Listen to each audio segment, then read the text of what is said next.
Baik, bismillah, assalamualaikum warahmatullahi wabarakatuh.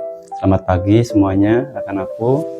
Semoga hari ini tetap semangat ya, walaupun pembelajarannya harus melalui PJJ atau pembelajaran jarak jauh. Setelah tadi kita bertemu di Google Meet ya, Google Meet dan Zoom. Setelah absen ya, tadi absennya kita di sana. Maka hari ini atau saat ini sekarang kita lanjutkan, yaitu penjelasan materi yang akan kita bahas pada hari ini. Jadi hari ini kita akan coba membahas materi yang sebelumnya kita sudah pelajari bersama, yaitu tentang mata pelajaran fikih, khususnya materi tentang wudhu. Kalau minggu kemarin, kalau tidak salah, ada tugas untuk menghafal bacaan niat wudhu, niat tayamum, dan juga niat mandi wajib. Itu nanti silahkan dikumpulkan. Kalian sama seperti Bapak bikin video, lalu nanti dikumpulkan boleh dikumpulkan di Google Drive ya, supaya nanti terorganisir, semuanya mengumpulkan di Google Drive gitu ya. Kenapa seperti itu? Supaya nanti Bapak bisa menilainya itu secara rapih gitu ya, secara teratur gitu. Karena kalau dikirim lewat WhatsApp, khawatir nanti HP-nya ngeblank gitu ya. Jadi tugas untuk hafalan silahkan kalian kirimkan melalui Google Drive, link Google Drive, nanti Bapak akan cantumkan linknya. Lalu kalian kirim tugasnya di situ, yaitu membuat video kalian sedang membaca niat tayamum, wudhu, dan mandi wajib. Baik anak-anak, sebelum kita mulai pembelajaran hari ini, alangkah baiknya kita awali dengan membaca doa. Karena segala sesuatu itu harus diawali dengan membaca doa, supaya niat kita, apa yang kita inginkan dalam perilaku atau perbuatan tersebut bisa menghasilkan pahala atau mengandung pahala dan juga keberkahan tentunya. Baik, sebelum kita belajar, sebelum kita mulai, mari kita awali dengan membaca doa ya, membaca Al-Fatihah nanti ya. Silakan nanti dibaca di rumahnya masing-masing. Ala hadhihi niyya wa ala kulli niyatin shalihah. Al-Fatihah. A'udzubillahi minasyaitonirrajim. Bismillahirrahmanirrahim. Alhamdulillahirabbil alamin arrahmanirrahim maliki yaumiddin. Iyyaka na'budu wa iyyaka nasta'in. Ihdinas shiratal mustaqim. Shiratal ladzina an'amta 'alaihim ghairil maghdubi 'alaihim waladdallin. Amin. Amin ya. Rabbi zidni ilman warzuqni fahman birahmatika ya arhamar rahimin. Semoga hari ini kita diberikan ilmu yang manfaat dan juga kepahaman tentang apa yang hari ini kita bahas bersama. Anak-anak, di dalam LKS itu sudah ada materinya, tapi memang tidak lengkap. Insya Allah hari ini coba akan Bapak lengkapi penjelasan tentang wudhu ya. Silahkan disiapkan buku catatannya. Ingat, Bapak selalu bilang catat untuk setiap materi yang Bapak jelaskan. Kenapa? Karena ilmu itu diikatnya atau kita usaha untuk tidak menghilangkan ilmu adalah dengan cara dicatat. Itu yang harus kalian garis bawahi, bahwa setiap ada pembelajaran atau ada materi tertentu, supaya materi atau ilmunya tidak hilang, maka dicatat ya. Jangan lupa dicatat. Silakan persiapkan alat tulisnya, silakan persiapkan buku catatannya. Di situ kalian silakan catat apa saja yang hari ini kita bahas bersama-sama. Silakan dibuka halaman LKS halaman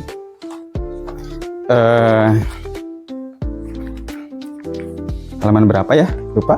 Sebentar ya.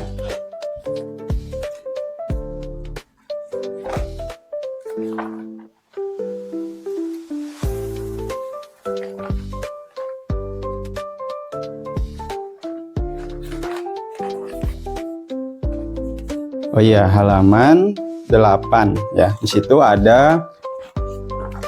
ada mandi wajib, kemudian berwudu dan tayamum. Hari ini kita akan fokus di wudu karena minggu yang lalu atau beberapa waktu yang lalu kita sudah bahas tentang mandi wajib. Yang mana mandi wajib ini adalah usaha kita atau ibadah yang kita lakukan untuk menghilangkan atau mengangkat hadas besar. Nah, kalau untuk hadas kecil itu dihilangkannya atau diangkatnya hadas tersebut dengan cara berwudu. Bagaimana hukum dari wudu? Wudu ini hukumnya wajib kalau kita ingin melaksanakan suatu ibadah. Ya, segala sesuatu yang menyebabkan perkara tersebut wajib dan membuat perkara itu sah dengan perkara tersebut, maka apa yang perkara tersebut menjadi wajib. Jadi gini, karena sholat itu wajib, supaya wudunya sah, supaya sholatnya sah, maka harus berwudu. Nah, kalau kita lihat hukum dari sholat itu wajib, maka wudu menjadi wajib, gitu ya. Jadi wudu itu wajib kalau kita ingin melaksanakan perkara yang wajib. Dan kalau kita melaksanakan perkara ibadah yang sunnah, wudu menjadi hal yang wajib pula kalau memang perkara sunnah tersebut membutuhkan atau salah satu syaratnya adalah punya wudu. Jadi wudu itu hukumnya wajib, ya. Baik, karena kemarin kita sudah bahas tentang mandi wajib, hari ini kita akan coba bahas wudu, ya. Oke. Apa itu wudu? Wudu itu adalah, silakan dibaca LKS-nya. Yang namanya wudu itu merupakan syarat sah pelaksanaan sholat. Jadi runtutan ibadah di dalam sebelum melaksanakan sholat, jadi salah satunya itu adalah wudu. Jadi bersuci dulu, kita mengangkat hadas dulu. Karena di dalam sholat itu salah satu syarat sahnya adalah kita mempunyai wudu atau suci dari hadas dan suci dari najis. Jadi kita harus suci dulu kalau mau sholat, gitu ya. Nah, wudu dilaksanakan sebelum sholat. Yaitu apa saja di dalam wudu ini, atau apa saja yang dilakukan di dalam wudu. Nah, di dalam wudu yang wajib kita laksanakan atau rukun wudu, ya kalau rukun itu kan hal yang harus dilaksanakan, ya, wajib dilaksanakan. Kenapa? Kalau tidak dilaksanakan nantinya apa yang kita lakukan itu tidak sah atau tidak afdol, gitu. Bukan tidak afdol, tidak sah malah. Jadi rukun itu adalah perkara yang wajib dilaksanakan, ya, gitu ya. Nah, rukun wudu itu ada 6. Rukun wudu itu ada 6, ya. Yang pertama yaitu niat. Yang kedua, membasuh seluruh bagian muka, ya. Di LKS kalian boleh buka di halaman 8, baca silakan, ya. Kemudian yang ketiga, membasuh 2 tangan sampai siku. Jadi tangan sampai siku itu nanti dibasuh ketika kita wudu, dan itu wajib, ya. Kemudian mengusap sebagian dari kepala. Nah, ini nih. Jadi membasuh ini nih, sedikit, ya. Jadi itu yang kelima. Yang terakhir atau yang keenam, yang kelima yaitu membasuh 2 kaki. Jadi kita tuh harus membasuh kedua kaki kita ketika dalam berwudu. Kemudian yang terakhir itu tertib dan berurutan. Maksudnya apa? Tertib dan berurutan ini antara niat, membasuh muka, membasuh tangan, kemudian membasuh sebagian kepala, kaki, itu harus dilaksanakan secara berurutan. Tidak boleh kalian melaksanakan misalkan awal wudhu kalian basuh kaki, kemudian yang seterusnya kalian membasuh muka, lalu tangan, baru niat. Nah, itu tidak boleh. Nah, dalam wudhu itu harus berurutan. Pertama niat dulu, yang kedua membasuh muka, yang ketiga membasuh kedua belah tangan, ya, sampai siku. Ingat, ya, sampai siku, ya. Lalu yang keempat membasuh sebagian kepala, yang kelima membasuh kaki, ya, membasuh kaki sampai kemana? Sampai ke mata kaki, atas mata kaki. Jadi kalau kalian wudhu itu jangan sampai setengah-setengah, harus sampai ke atas mata kaki, gitu ya. Atas mata kaki kalian itu harus terbasuh oleh air wudhu. Kalau tidak, khawatir nanti tidak memenuhi atau tidak cukup membasuhnya, maka harus dilebihkan sampai mata kaki, gitu ya. Kemudian yang terakhir tertib. Oke, silahkan dicatat, ya. Ingat, yang namanya rukun wudhu itu ada 6. Rukun wudhu ada 6. Yang pertama apa? Niat. Nah, ini niat, ya. Mudah-mudahan udah hafal nih niatnya, ya. Mudah-mudahan sudah hafal semuanya. Oke. Yang kedua, membasuh muka, seluruh bagian muka. Ingat, ya, seluruh bagian muka. Tuh, di LKS juga ditulis, ya. Di LKS juga ada bahwa yang dibasuh itu apa? Wajah. Jadi seluruh wajah. Tuh, mengusap seluruh wajah, ya. Jadi kalau Bapak biasanya seperti ini. Jadi membasuh tuh, ambil air wudhunya lalu dibasuh, set ke sini. Nah, sampai ke sini nih. Set. Tuh, gitu, ya. Jadi benar-benar merata muka itu. Nah, pembacaan niat itu dibaca ketika kita membasuh muka. Jadi kalau kalian membaca niat di awal, itu tidak termasuk ke dalam rukun wudhu. Tapi yang termasuk ke dalam rukun wudhu adalah niatnya dibaca ketika kalian membasuh muka. Jadi di dalam penjelasannya itu bahwa niat itu dibaca ketika kapan? Ketika kalian berbarengan dengan membasuh bagian awal dari membasuh muka. Seperti ini. Jadi ketika kalian bagian mau membasuh muka, maka kalian harus sudah mulai berniat. Bismillahirrahmanirrahim. Nawaitul wudu'a li rabbil hadasi asgori fardhu lillahi ta'ala. Tuh gitu ya. Nah itu kalau bisa di awal itu di membasuh pertama itu semuanya sudah dibaca. Jadi lafadznya dibaca yang nawaitul wudu'a li rabbil hadasi asgori fardhu lillahi ta'ala, dan arti daripada niat tersebut dibaca di dalam hati, karena niat itu sejatinya adalah di dalam hati. Di dalam hati. Nah, melafadzkan artinya membaca secara jelas gitu ya. Nawaitul wudu'a li rabbil hadasi. Bismillahirrahmanirrahim. Nawaitul wudu'a li rabbil hadasi asghari fardhu lillahi ta'ala. Di dalam hati langsung saya niat wudu untuk mengangkat hadas kecil fardu karena Allah Ta'ala. Ya gitu ya. Nah, itu. Jadi kapan dibaca niat? Yaitu ketika membasuh wajah. Ingat ya, membasuh wajah gitu ya.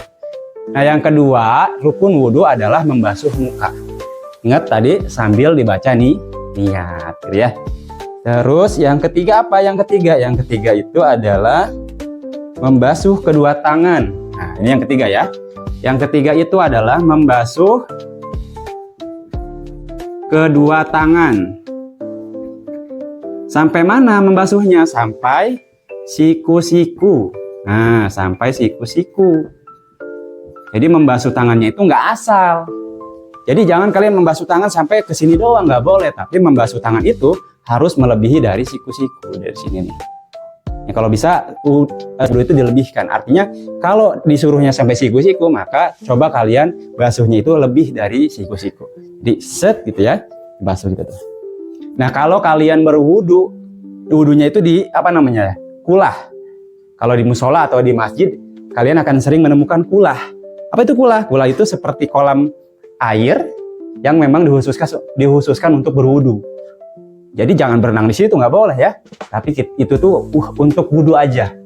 Nah, biasanya di musola, di masjid, di tempat tertentu untuk ibadah sholat dan mengaji itu ada. Di pesantren juga ada.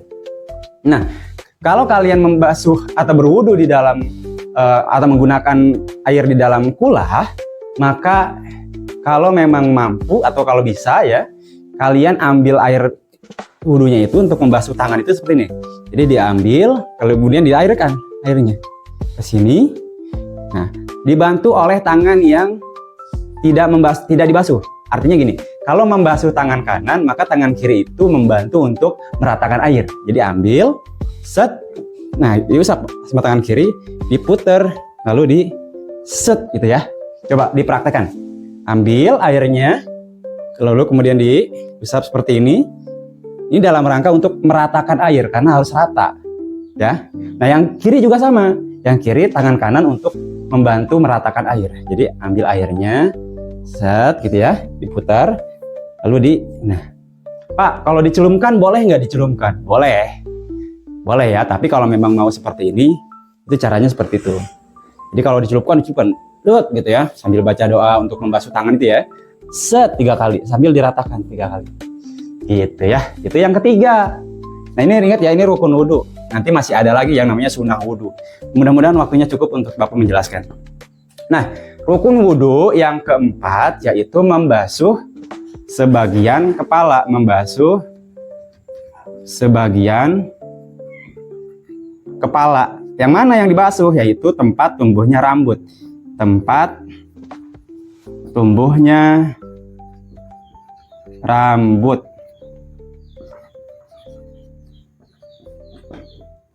Yang mana yang dibasuh nih? Yang ini. Yang ini ya.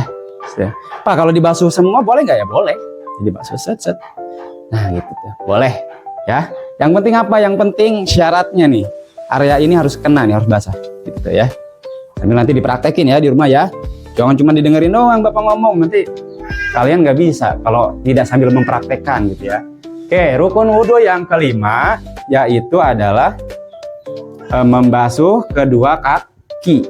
Membasuh kedua kaki. sampai ke mata kaki ya, sampai mata kaki. Nah ini, jadi dibasuh, ingat, sampai di atas mata kaki. Supaya apa? Supaya mencukupi syarat. Ingat, harus sampai di atas mata kaki. Jadi jangan asal aja, asal shoot gitu ya. Jadi asal dibasahin aja nggak boleh. Kalau kayak gitu nantinya tadi khawatir tidak mencukupi ya. Khawatir tidak sesuai dengan syariah atau ketentuan syarat yang diberlakukan gitu ya.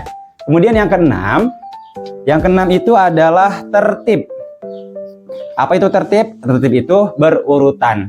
Ingat yang tadi Bapak bilang, nggak boleh kita membasuh muka dulu, habis itu setelah membasuh muka membasuh kaki, habis membasuh kaki membasuh tangan, lalu baru niat. Itu nggak boleh, karena harus tertib. Tertib itu artinya apa? Berurutan antara niat, membasuh muka, membasuh kedua tangan sampai siku-siku, membasuh sebagian kepala dan tempat tumbuhnya rambut atau tempat tumbuhnya rambut, membasuh kedua kaki sampai mata kaki, itu harus berurutan.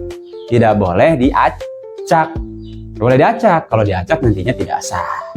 Gitu ya.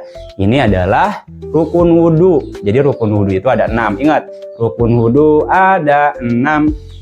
1 niat, 2 membasuh muka. Nah gitu ya. Yang ketiga, membasuh kedua tangan sampai siku-siku. Yang keempat, membasuh sebagian kepala atau membasuh tempat tumbuhnya rambut. Yang kelima, membasuh kedua kaki sampai ke mata kaki. Dan yang keenam, tertib. Dicatat ya. Ini jangan sampai nggak dicatat. Silakan Bapak kasih waktu 3 menit. Ya, 3 menit ya. Silakan 3 menit untuk dicatat. Kalau sudah, nanti silakan bilang sudah gitu ya, nanti Bapak lanjutkan.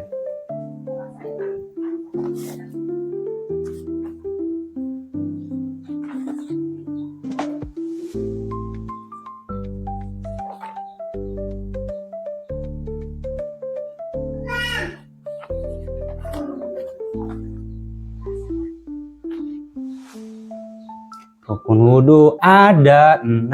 Nah, Bapak lupa tuh. Kalau di pondok dulu ada nazuman atau dibaca ini sambil dinyanyikan, disyairkan gitu ya, supaya nanti kalian cepat hafal. Tapi kalau sekarang Bapak udah lupa gitu ya, nah faktor U juga mungkin gitu ya.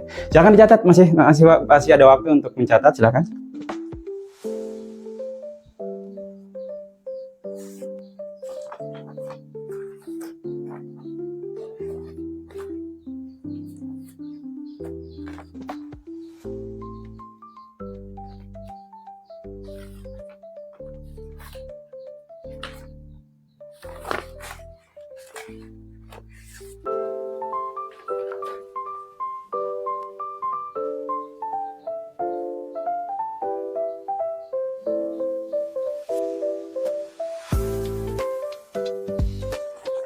Oke, sudah? Nah, kalau sudah, Bapak izin untuk menghapus ini. Karena mungkin sudah semua ya. Ini perlu menjadi catatan kalian dan harus dihafal, dimengerti. Jadi mengerti, dihafal, lalu laksanakan. Praktekkan di rumah. Ketika wudhu, ini dilaksanakan. Gitu ya. Jadi yang wajib itu di dalam wudhu ada 6. Atau hal-hal yang dilakukan itu ada 6 ya. Yang satu niat, membasuh muka, membasuh kedua tangan sampai siku-siku, kemudian membasuh sebagian kepala atau tempat tumbuhnya rambut, membasuh kedua kaki sampai mata kaki, lalu yang keenam tertib. Mau Bapak hapus? Karena mungkin sudah semua? Oke, kalau sudah Bapak hapus.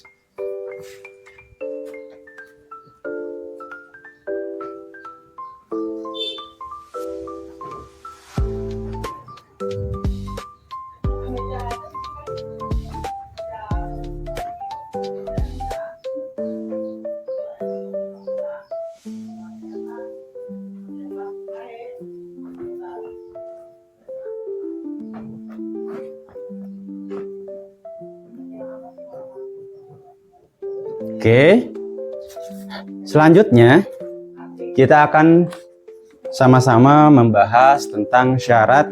Sudah ya tadi syarat sah. Oh ya, belum. Syarat sah wudhu. Jadi untuk melaksanakan wudhu itu ada syarat-syarat sahnya. Kalau tadi kan rukun itu sesuatu yang kalau tidak dilaksanakan itu tidak akan sah wudhunya. Nah, kalau syarat itu hal-hal yang harus terpenuhi dulu sebelum wudhu, gitu ya. Kalau rukun wudhu kan pelaksanaannya. Kalau syarat itu berarti sesuatu yang harus ada sebelum dilaksanakan, gitu ya. Jadi perbedaannya itu. Nah, syarat-syarat sah wudhu itu ada 5, ya. Silahkan dicatat lagi ya. Kita langsung ke catatan aja supaya nanti kalian waktunya cukup. Syarat sah wudhu, syarat sah wudhu. Boleh sambil dicatat ya, supaya nanti Bapak menjelaskannya juga kalian sudah ada catatannya gitu ya. Oke, yang pertama syarat sah wudhu itu harus Islam dulu. Harus Islam. Misalkan orang kafir atau orang yang bukan Islam, non-Islam gitu ya, non-Muslim, dia wudhu, sah nggak wudhunya? Nggak sah. Kenapa? Karena syarat sah wudhu itu yang pertama adalah Islam. Kalau dia mau sah wudhunya ya berarti harus masuk Islam dulu gitu ya. Gitu. Nah yang kedua, mumaiz. Apa itu mumaiz atau tamyiz? Nah, apa itu mumaiz atau tamyiz?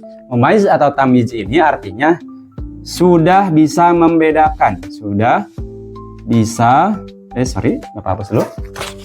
Berarti ini untuk siapa nih? Untuk anak-anak. Jadi anak-anak yang sudah bisa membedakan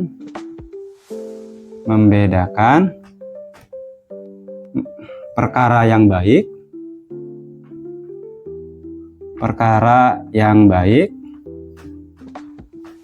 dan buruk.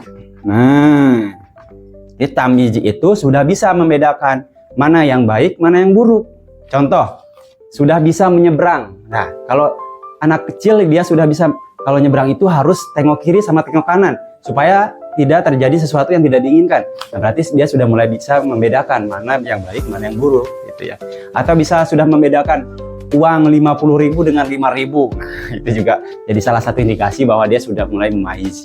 Sudah tamyiz, sudah bisa membedakan mana yang baik dan mana yang buruk. Ini menjadi syarat. Kenapa? Karena kalau anak-anak yang belum memaiz atau tamyiz itu tidak menjadi syarat, ya. Itu menjadi sebuah sarana belajar untuk mereka. Jadi sebelum mereka tamyiz, kita sudah bisa membiasakan untuk adik-adik kita, gitu ya. Adik-adik kamu yang di rumah itu boleh diajarkan. Tapi kalau dia sudah tamyiz atau sudah memaiz, maka dia menjadi syarat sahnya itu. Jadi dia sudah boleh tuh untuk melaksanakan wudhu dan wudhunya sah, gitu ya. Kemudian yang ketiga, menggunakan air mutlak.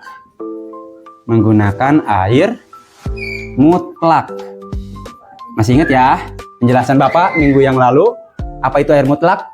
Air mutlak adalah air yang suci dan mensucikan.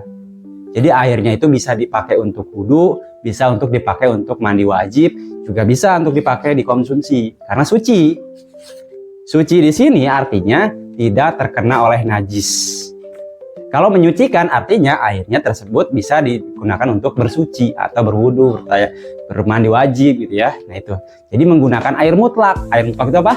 Air suci dan menyucikan. Gitu ya. Lalu yang keempat itu tidak dalam keadaan hadas besar. Nah, kalau kalian mau wudhu, pastikan bahwa kalian tidak punya hadas besar. Jangan ini masih punya hadas, kalian wudhu. Maksudnya hadas besar ya.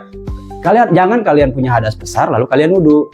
Untuk sholat, maka nggak sah sholatnya. Kenapa? Karena masih punya hadas besar. Kalau masih ada hadas besar, entah itu mungkin karena mimpi, entah mungkin itu karena haid, setelah selesai haid bagi perempuan, maka harus mandi wajib dulu. Ya, seperti yang kita sudah bahas minggu yang lalu ya. Jadi bukan syarat. Hal-hal yang menjadikan kita mempunyai hadas besar, salah satunya adalah mimpi basah untuk laki-laki dan perempuan. Keluarnya air mani untuk yang laki-laki, baik disengaja maupun tidak sengaja. Atau yang terakhir maksudnya untuk yang perempuan haid atau nifas. Nifas itu apa? Nifas itu darah yang keluar setelah melahirkan. Jadi ketika melahirkan ada darah yang keluar. Nah kalau sudah selesai, maka harus mandi wajib dulu sebelum kalian wudhu untuk sholat. Ya, jadi harus dalam keadaan suci dari hadas besar. Karena kalau tidak suci dalam hadas besar, tidak sah wudhunya dan tidak sah sholatnya. Jadi harus mandi wajib dulu. Ya. Lalu yang kelima itu tidak ada yang menghalangi. Tidak ada yang menghalangi air wudu mengalir. Mengalir.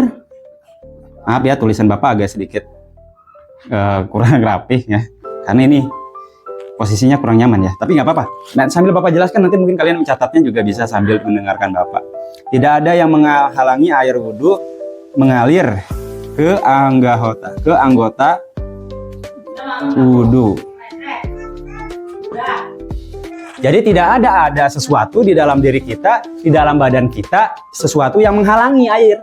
Jadi kan kalau kita wudhu nih, itu jangan sampai di tangan kita, di muka kita, atau di kaki kita, itu ada sesuatu yang menghalangi. Contohnya seperti apa? Contohnya ada bekas spidol, tinta spidol di sini nih. Atau mungkin ada tinta spidol di pipi, teman kalian iseng kena pipi, akhirnya ada tuh di sini, ada spidolnya. Nah itu nggak boleh.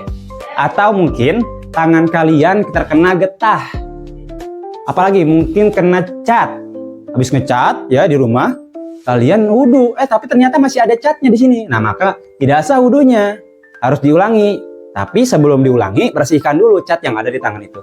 Jadi tidak boleh nih di badan kita, di anggota wudhu kita ada sesuatu yang menghalangi, seperti cat, tinta, getah, tato ya, tato yang tempel lagi ya. Nah itu juga ya. Kemudian apa lagi? Coba apa lagi kira-kira? Sesuatu yang menempel nih di tangan kita. Kira-kira apa? Ya, boleh itu. Nah, bagus. Jadi tidak boleh ada sesuatu yang menghalangi. Nah inilah syarat sah dari wudhu. Jadi ada 5. Ingat, 1 Islam, yang kedua mumaiz, yang ketiga menggunakan air yang mutlak, air suci mensucikan, dan yang keempat tidak dalam keadaan hadas besar. Yang kelima tidak ada yang menghalangi air wudhu mengalir ke anggota wudhu. Anggota wudhu itu apa? Ya, badan atau area yang terkena air wudhu. Itu jangan sampai ada yang menghalangi. Kalau misalkan anggota membasuh tangan sampai ke siku, maka area siku ini tidak boleh ada yang menghalangi. Gitu ya. Tidak boleh ada yang menghalangi. Gitu. Silahkan, kalau yang belum selesai dicatat, silahkan dicatat dulu.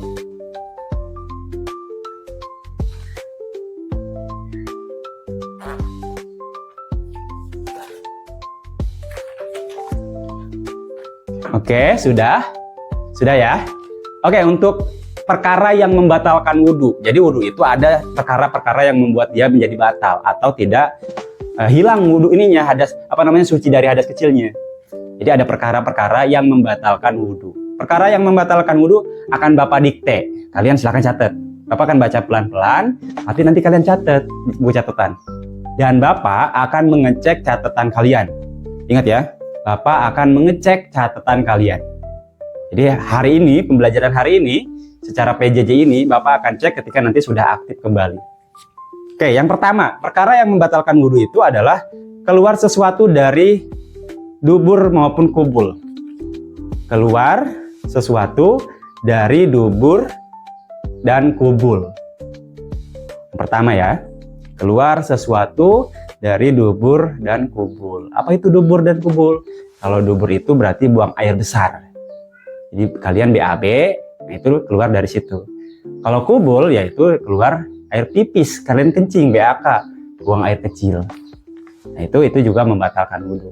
Atau mungkin bukan ya BAB tapi sesuatu yang bersuara dan beraroma. Apa itu? Iya betul, kentut. Nah kalian kalau kentut nih, kalau ketika wudhu kentut gitu ya, maka wudhunya menjadi batal. Kenapa? Karena keluar dari dubur, lubang dari belakang, dan atau mungkin sedikit keluar air pipis. Kadang-kadang juga gitu ya, kalau tidak salah tuh tiba-tiba gitu sedikit tuh air pipis bekas mungkin ya, sisaan, bukan bekas, sisaan baru keluar. Nah itu harus kalian wudhu, bersihkan dulu najisnya atau sesuatu yang keluar dari 2 lubang tersebut, baru kalian wudhu lagi. Oke, itu ya yang pertama. Perkara yang membatalkan wudhu yang pertama adalah keluar sesuatu dari dubur dan kubul.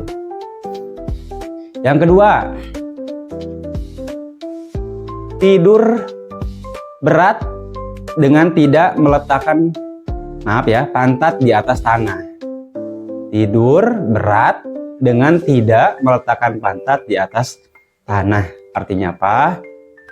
Jadi kalau kalian tidur dalam kondisi duduk ya, tapi tidak berubah posisinya, tetap seperti kalian di awal duduk itu, maka wudhunya tidak batal. Tapi kalau kalian ketika sholat Jumat misal duduk lalu kemudian tidur, bangun-bangun kalian sudah dalam kondisi berbaring, nah maka wudhunya batal. Jadi posisi duduknya harus tetap seperti semula, dan mohon maaf ya, pantat itu harus tetap rapat ke area duduknya atau tanah, atau mungkin kalau di masjid di sejadah kita gitu ya. Nah itu jangan sampai kita berubah-ubah. Nah jadi agak susah juga ya kalau untuk memastikan kita tuh berubah posisi apa enggak.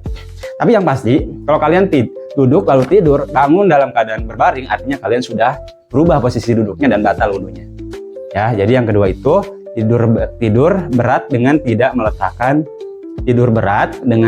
meletakkan pantat di atas tanah gitu ya. Itu ya. Jadi nomor kedua itu. Yang ketiga sudah itu ya, yang nomor 2 udah ya. Yang nomor 2 ingat tadi, tidur berat dengan tidak meletakkan pantat di atas tanah. Ingat, fikih itu berkaitan dengan hukum. Kalau berkaitan dengan hukum itu memang harus jelas. Jadi nggak boleh Bapak bilang misalkan area ini nih, nah itu nggak boleh, harus jelas pantat. Cuman kita tuh harus bisa jernih pikirannya untuk merespon itu. Jadi jangan kemana-mana pikirannya, ya. Oke, yang ketiga, tadi yang kedua udah. Yang ketiga itu hilang kesadaran. Kesadarannya hilang. Maksudnya gimana? Maksudnya salah satunya karena tidur. Nah, kalau tidur tuh kesadaran hilang ya. Jadi hilang kesadaran. Yang kehilang kesadaran ini karena yang pertama mabuk. Jadi yang ketiga kan hilang kesadaran karena mabuk ya, mabuk minuman, mengkonsumsi minuman keras lalu dia akhirnya mabuk gitu ya. Nah, itu dia membatalkan wudhu gitu ya. Lalu sakit atau pingsan. Jadi dia ketika sakit pingsan, atau mungkin ketika wudhu dia pingsan. Nah, maka wudhunya batal. Kenapa? Karena hilang kesadarannya pada saat itu. Ya, itu tadi hilang kesadaran. Atau mungkin tiba-tiba mendadak gila. Ya, tiba-tiba mendadak gila. Lagi habis wudhu, nih wudhu, sudah selesai wudhunya, tiba-tiba gila. Saya siapa?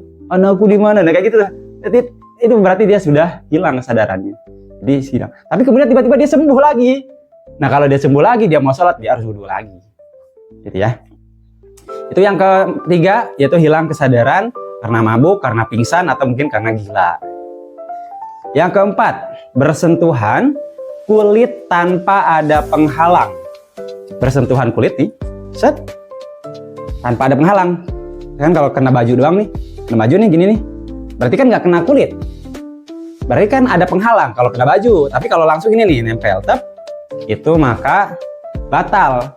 Kalau kalian bersentuhannya dengan lawan jenis, dengan yang bukan mahram, bukan mahram kita. Tapi kalau sama adik kita, sama ibu kita, itu masih ada wudhunya atau tidak hilang wudhunya. Ya. Jadi yang keempat itu bersentuhan kulit tanpa ada penghalang antara laki-laki dan perempuan yang bukan mahramnya. Diulangi ya, catat, ingat.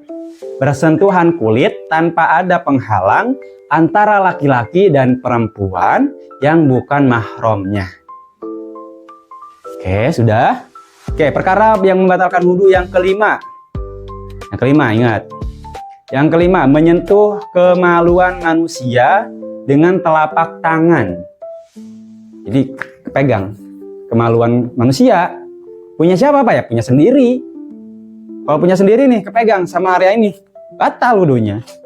Jadi jangan sampai kena tuh, ya. Jangan sampai kena. Lalu yang keenam ya, yang kelima tadi ya, Bapak ulangi yang ke nomor 5 supaya nanti kalian catatannya jelas ya. Yang kelima, menyentuh kemaluan manusia dengan telapak tangan, gitu ya. Yang keenam, menyentuh lingkaran dubur manusia. Lingkaran dubur manusia berdasarkan pendapat yang baru. Artinya menurut ulama terbaru, apa ya disebutnya ya, kalau Bapak ulama apa ya, pokoknya ada pendapat dari ulama yang lama dan pendapat ulama yang baru. Kenapa bisa seperti itu? Karena ada yang namanya kesepakatan berdiskusi tuh para ulama ya, lalu kemudian menghasilkan satu hukum. Nah, menurut ulama baru atau pendapat baru ya, kita menyebutnya pendapat baru aja, yaitu menyentuh lingkaran dubur. Jadi ya itu ya, lingkaran dubur itu ya. Jadi kalau kenanya ke, mohon maaf ya, pantat ya, kiri kanan itu tidak batal. Tapi kalau kenanya yang lingkarannya itu, lubangnya itu, maka batal. Nah itu ya. Jadi yang keenam, menyentuh lingkaran dubur manusia berdasarkan pendapat baru. Itu saja mungkin barangkali materi untuk hari ini berkaitan dengan wudhu. Oh ya, satu lagi. Niat wudhu itu harus dihafalkan ya. Oh, itu kan termasuk tadi Bapak sudah jelaskan di awal. Jadi sudah di awal Bapak jelaskan bahwa niat wudhu, bacaan niat tayamum, bacaan niat sholat, bukan sholat, mandi wajib itu nanti dibuat video, kalian merekam diri kalian, lalu dikirim ke link Google Drive yang Bapak nanti bikin.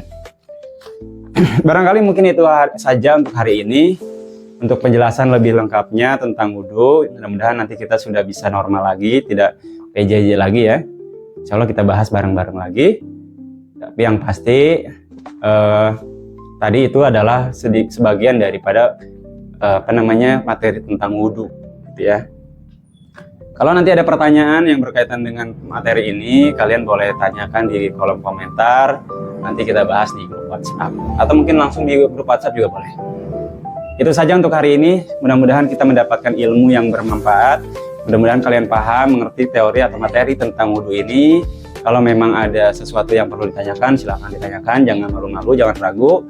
Ingat, apa yang hari ini kita pelajari, apa yang hari ini kita bahas bersama, dipraktekkan.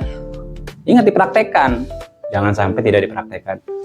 Berkaitan dengan sunah-sunah wudhu, kemudian nanti praktek wudhunya, itu nanti kita bahas di minggu berikutnya.